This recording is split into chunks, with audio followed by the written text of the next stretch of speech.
Allahumma salli wa sallim ala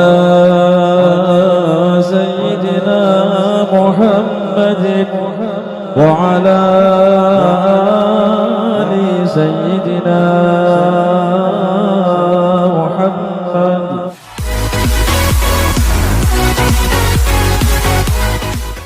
Salawat kepada Rasulullah sallallahu alaihi wasallam di antara kemuliaannya, kalau dibaca di bulan Ramadan, dia akan memberatkan timbangan amal kebaikan kita. Dan padahal di hari itu banyak sekali timbangan amal ibadah orang yang justru berkurang, karena ternyata amalnya disusupi ada dengan niat yang kurang tulus. Di situ ada sombong, ada ujub terhadap perbuatannya, ada riya dan lain sebagainya. Tapi orang yang membaca salawat kepada Nabi Muhammad di bulan suci Ramadan, membaca dengan tulus, dengan ikhlas, membaca dengan merasakan dalam hatinya tentang makna tauhid kepada Allah dan meyakini betul-betul kenabian Nabi Muhammad SAW, akan menambah berat amal ibadahnya kelak di yaumil qiyamah. Jadi salawat itu akan memantapkan iman dan Islam kita. Kita dengan membaca Allahumma ya Allah, artinya apa? Tidak ada yang kita minta selain Allah, maka akan memantapkan tauhid kita. Salli ala sayyidina Muhammad, berselawatlah kepada Nabi Muhammad. Artinya apa? Kita minta supaya Nabi kita senantiasa diberikan kebaikan oleh Allah atas kebaikan beliau yang telah menyampaikan ajarannya kepada kita. Wa ala ali sayyidina Muhammad, dan kepada keluarganya yang senantiasa terus membantu perjuangan dakwah baginda Rasulullah sallallahu alaihi wasallam. Sekali waktu berkaitan dengan selawat ini, salah seorang ulama sedang berceramah menyampaikan mau'izah hasanah tentang fadilah selawat. Kemudian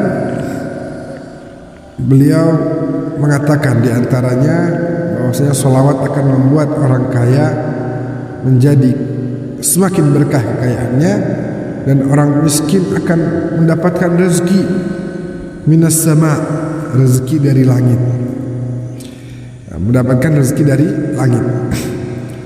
Orang miskin ada yang mendengar ceramah tersebut, kemudian dengan keyakinan yang penuh dia mulai membaca sholawat, terus melantunkan sholawat dengan keyakinan bahwa Allah akan mengirimkan rezeki dari langit. Sholawat di hari pertama, lanjut di hari kedua, lanjut di hari ketiga. Sekali waktu di hari ketiga itu, saat beliau terus membaca selawat terus begitu, dalam perjalanan pulang dari tempat orang ini biasa kumpul dengan teman-temannya, saat ingin kembali ke rumah, tersandung oleh satu buah batu yang agak besar, tersandung, dan kemudian membuat batunya juga berpindah karena terkena dengan kaki dari orang tersebut. Kemudian beliau lihat ternyata di bawah batu itu ada satu karung, satu bingkisan. Saat dibuka, isinya adalah perhiasan, isinya emas, gelang, permata, cincin, kalung, dan lain sebagainya.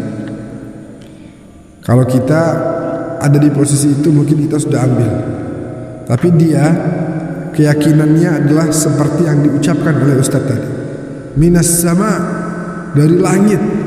Ini kan dari tanah, rezeki saya dari langit. Harusnya dengan sholawat rezeki saya dari langit, bukan dari tanah. Ditaruh lagi, ditutup dengan batu.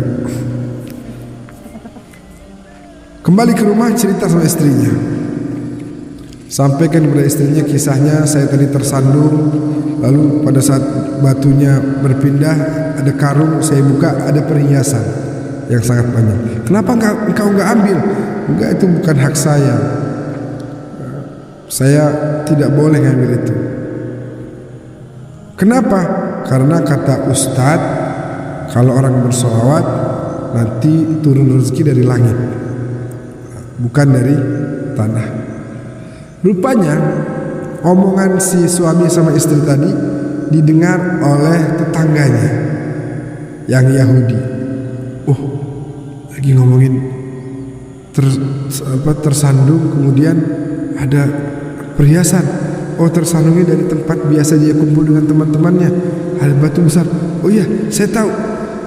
Kemudian si Yahudi ini ajak istrinya, ayo kita saja yang ambil. Kalau memang dia nggak mau ambil, kita saja yang ambil. Pergilah berdua. Diangkat batunya, dilihat ada karung. Wah, benar. Apa kata si tetangga kita? Ayo ambil. Bawa ke rumah. Sampai ke rumah dibuka karungnya. Pas dibuka isinya adalah ular, kalajengking, dan hewan-hewan bahaya lainnya. Akhirnya kata seorang Yahudi, ini tetangga kita nih jangan-jangan nipu dia.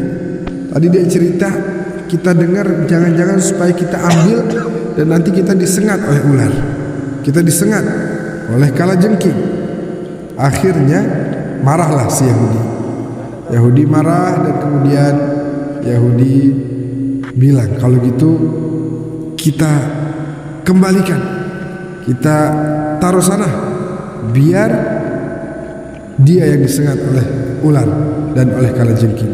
Naiklah ke atas loteng, naik ke atas loteng, kemudian dilempari, dibuang nih isi karung tadi. Di bawah lagi diskusi, iya saya nggak mau ambil, itu bukan rezeki saya karena dari tanah. Tiba-tiba apa? Dari atas berjatuhan. Yang tadinya dilihat oleh Yahudi adalah berupa ular dan kalajengking, pada saat ditumpahkan kembali berupa emas dan perhiasan. Nah, ini baru dari langit, katanya begitu. Ini baru rezeki hasil dari selawat kita. Makanya subhanallah, kita jangan pernah sedikit pun berhenti baca salawat kepada Nabi Muhammad sallallahu alaihi wasallam, karena perintahnya begitu jelas, innallaha wa malaikatahu yusalluna 'alan nabi. Sesungguhnya Allah dan para malaikatnya senantiasa bersolawat. Terus kita siapa? Kenapa gak mau solawat? Ya ayyuhalladzina amanu, wahai orang-orang beriman, sallu alaihi wa sallimu taslima. Solawat kalian, ya, untuk supaya kita bisa masuk bagian orang-orang beriman. Di antara tandanya adalah dengan memperbanyak membaca salawat kepada Nabi besar Muhammad sallallahu alaihi wasallam. Semoga Allah tidak mengharamkan kita untuk terus menyebut nama kekasihnya, yaitu junjungan kita, Nabi terakhir, Rasul penutup, Sayyidina Muhammad sallallahu alaihi wasallam. Amin ya rabbal alamin. Sekian, hadanallahu iyyakum ajmain. Wallahul muwaffiq ila aqwamit thariq. Wassalamu alaikum warahmatullahi wabarakatuh.